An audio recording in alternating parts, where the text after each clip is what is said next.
So in this segment, we're going to be talking about a Brexiteer failing to understand failing to understand Brexit really, and the kind of model that we've gone for. Obviously, there were different tiers of Brexit, starting with staying within the single market. I think I can't remember which country is Denmark. I think it's Denmark is the one that's in the single market.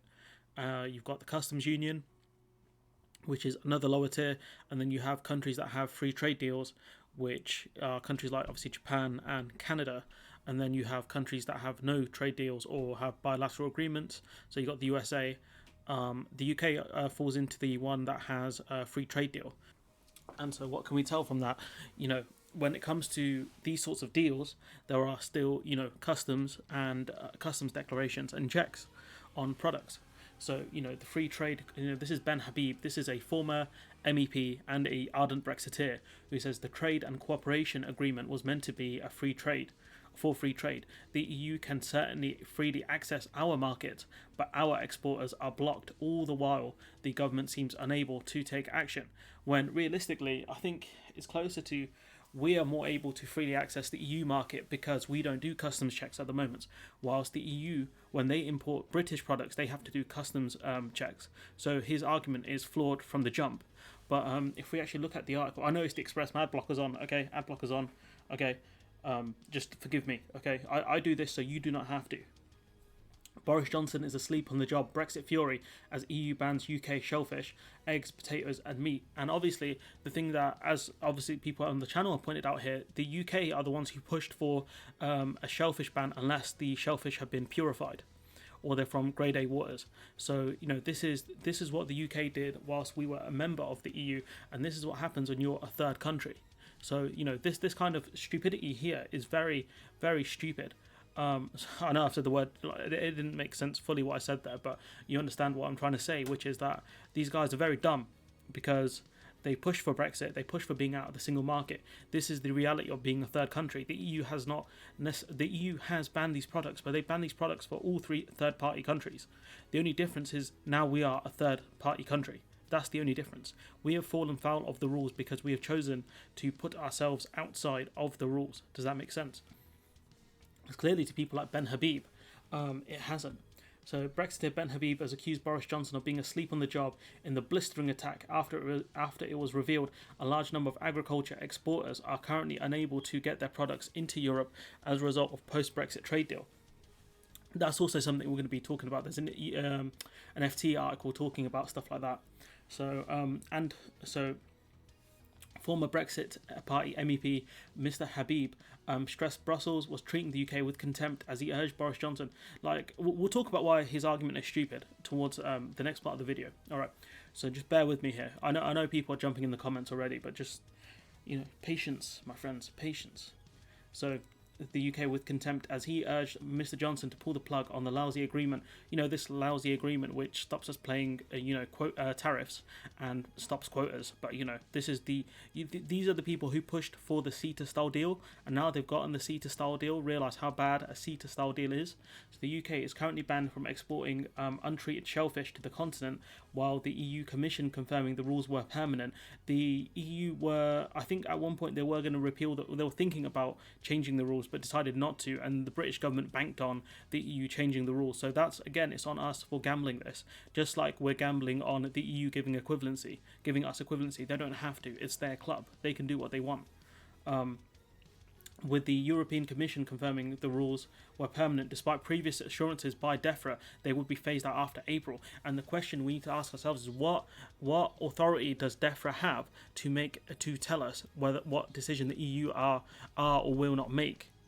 This was the EU discussing an idea and saying, no, we'll leave things how they are. And the UK saying, no, they're going to change it. Don't worry about it. And obviously we know that, not good.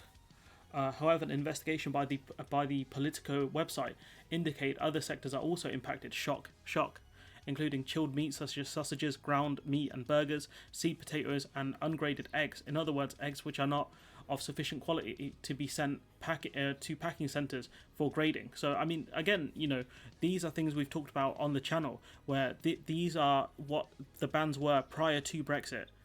So on third-party products. So this is not a new thing. This is just we are falling foul of the rules as a result of us, moving outside of the single market and the customs union. So this is the way it is. It's like leaving the gym, like quitting your gym membership and saying, no, I still want to use the treadmill, and they're like, well, you need to buy a day pass, or you need to buy get a membership, and you're like, no, I used it before, why can't I use it now? This is the reality of the world right now.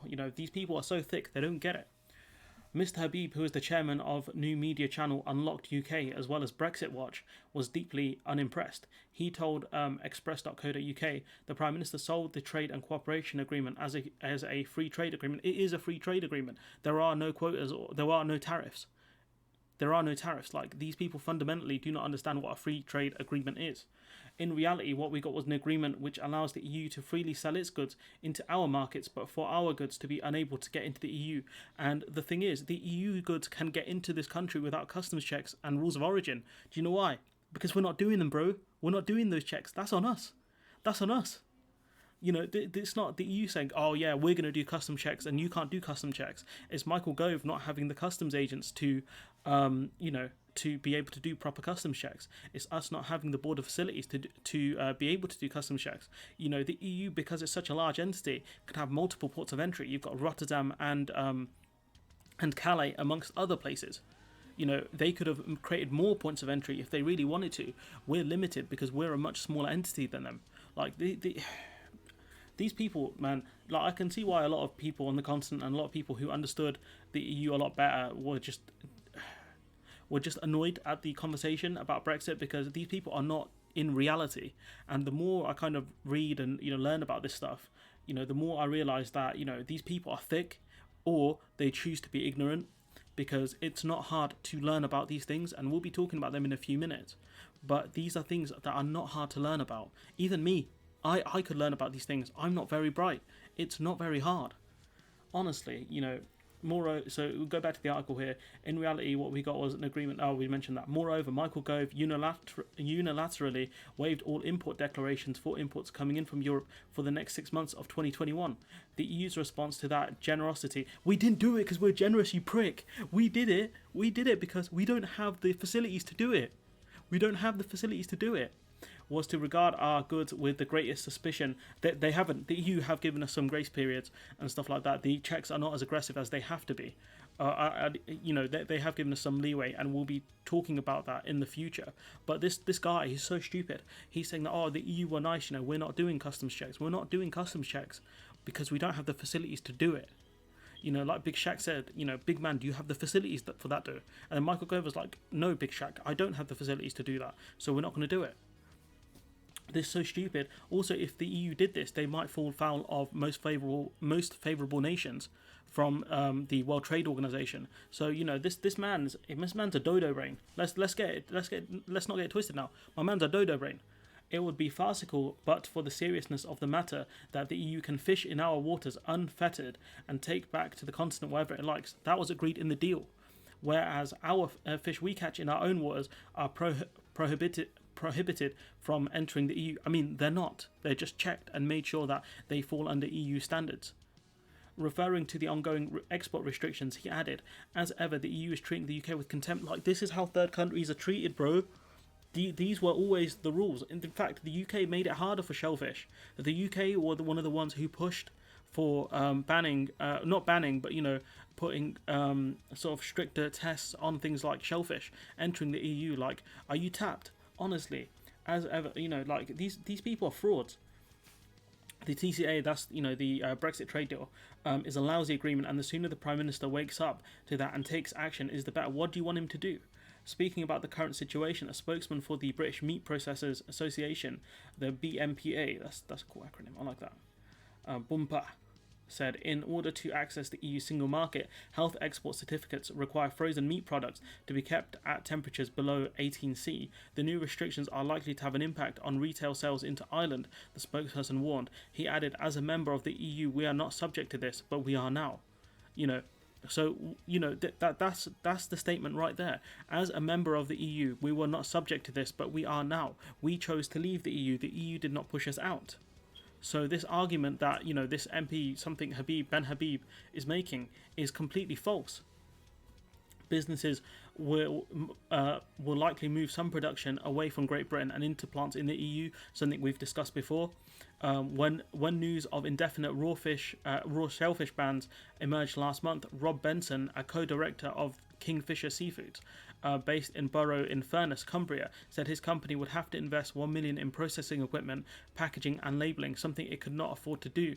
Well, that's again, if you, this was the Brexit that Boris Johnson got in the end. So, again, it's very hard to blame the EU here when this was our own stupidity. He explained, our business relies almost entirely on sending live cockles and mussels for further processing in the EU.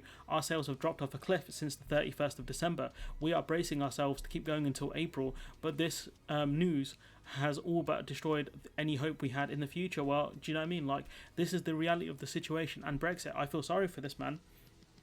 But I reiterate my point of, if you voted Tory and Brexit, this is on you, big man. This is on you. If you didn't, then, I hope that your situation, it's not going to be resolved because of the way things are done. The only things we can hope for are that things like customs declarations are on point and lorries don't have to be rejected.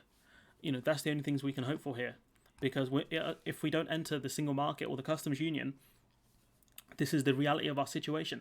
This is not a teething issue. This is a government removing all our teeth and leaving us unable to eat. Britain and the EU are discussing the possibility of removing some existing barriers by mutually recognising each other's standards. But if the government follows through with, planned deregulation, which was one of the points of Brexit, then that's not going to happen. A government spokesperson said, given the EU's current position, we will now continue to make to the case to the EU where we can evidence that we meet the criteria set out in their regulations to enable continued trade in these products. And again, it's up to the EU whether they want to actually listen to us and say, okay, your standards are fine, or say, nah, sorry, bro, you're going to go through the regular checks like everyone else. Nevertheless, they added, having secured a sorry, I got to do my government voice, don't I? Having secured a high-quality free trade agreement with the EU, we will not be reopening the negotiations, although we remain committed to doing all we can to support exporters as they adjust to the new processes. So the government can't do much here. This is up to the EU, and the EU can decide either way what they want to do, because at the end of the day, it's their prerogative. It's their prerogative, and at the end of the day also, you're going to see more and more sort of fisher people going to the EU and selling their fish directly to EU processing facilities, so they don't have to go through as many checks. That's what's going to happen, and the ones who are going to suffer are British hauliers and processing and export facilities. But again, this is the reality of Brexit. We look here.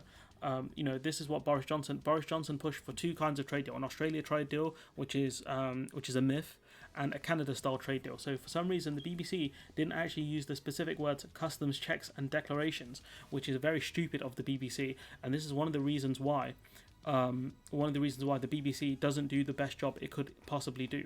But they do add here about the CETA deal. It does not remove border checks. So there is still a possibility that goods have to be examined at ports to make sure they meet regulatory requirements and the paperwork was in order. These are, customs checks and declarations, all that stuff. And what is an Australian style deal? The Prime Minister also mentioned having an arrangement with the EU similar to Australia. The EU does not have a free trade deal with Australia. They are in negotiations for one. So even Australia don't want the Australia style deal. So, more fraudulence there. The CBI warned about it. I don't have a date on this document, which is annoying. I couldn't find one anywhere. But they do mention that there would be customs checks. A deal like Canada would eliminate most tariffs and deliver control over immigration and trade policy. However, outside a customs union, the UK would face customs declarations and a hard border between Ireland and Northern Ireland. The service sector, 80% of UK GDP output, would also face much reduced access for trade. And so I assume this was published probably this year or late last year. I'm not sure when, but this is the reality of the situation. The CBI have told you that. BBC have, in their own kind of stupid way, told you that. And this is something you have failed to understand, Ben Habib. You were an MEP. What were you doing whilst you were a member of the European Parliament? Clearly, you weren't doing a lot of research and learning about what your role entails and learning about the EU, because you would have seen this coming. You absolute fraud. We go to the experts on this one. which is, Ben Hendig, where he says just a Brexit campaigner not realizing that leaving the EU would mean the end of free trade between the UK and the EU. And the main expert here, Dr. Anna Jowazeska, saying, sad to see this kind of messaging 5 years in. Not only, as you well know, free trade deals does not mean free trade, but the EU's access to the UK market has nothing to do with it either. Not to worry though, this free access to the UK market will end soon because we're going to be doing customs checks and declarations on EU products coming into the UK. So this free access will end. The only reason we haven't done border checks is because we don't have the facilities to do it right now, and we probably never will. So, that's down to the UK. It's not, I think Michael Gove tried to say, oh, we won't do checks if you don't, and the EU were like, no, get lost. And then the UK were like, I find it very unfair that we are not doing border checks right now, and the EU will not reciprocate when it's up to them. It's their prerogative. So I don't, do you know what I mean? These men are frauds. Obviously not these two here, but, this guy here, Ben Habib, he's a fraud. Absolute joker. And it's just funny. At this point, it is funny. But, let me know what you think about it in the comments below. I'm on Discord, so you can join us there if you want to carry on the conversation. Let me know what you think in the comments below. Like, comment, share, subscribe, and hopefully I'll see you in the next one.